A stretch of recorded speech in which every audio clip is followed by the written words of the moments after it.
বিসমিল্লাহির রহমানির রহিম। প্রিয় দেশবাসী, আসসালামু আলাইকুম। আগামী ত্রয়োদশ জাতীয় সংসদ নির্বাচনে দলীয় একক প্রার্থী বাছাইয়ের কাজ প্রায় চূড়ান্ত পর্যায়ে নিয়ে এসেছে বিএনপি। আসনভিত্তিক ৫টি জরিপের পাশাপাশি সাংগঠনিক টিমের মতামতের ভিত্তিতে একটি তালিকাও এরই মধ্যে প্রস্তুত করা হয়েছে। এ তালিকা ধরে চলতি মাসে একক প্রার্থী ঘোষণা দিতে চায় দলটি।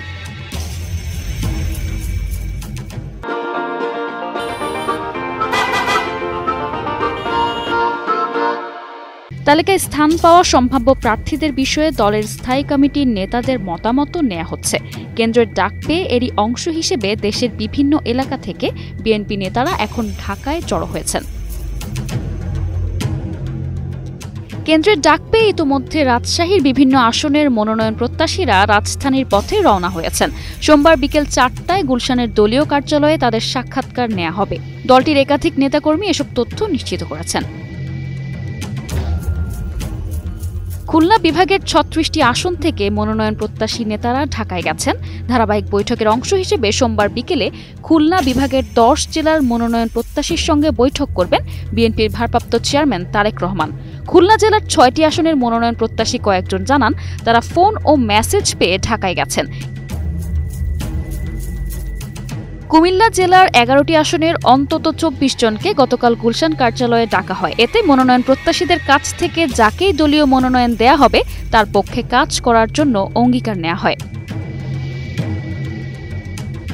যশোর জেলা বিএনপির সাধারণ সম্পাদক দেলোয়ার হোসেন গতকাল সন্ধ্যায় জানান, জেলার ৬টি আসনের মনোনয়ন প্রত্যাশী সবাইকে বৈঠকে ডাকা হয়।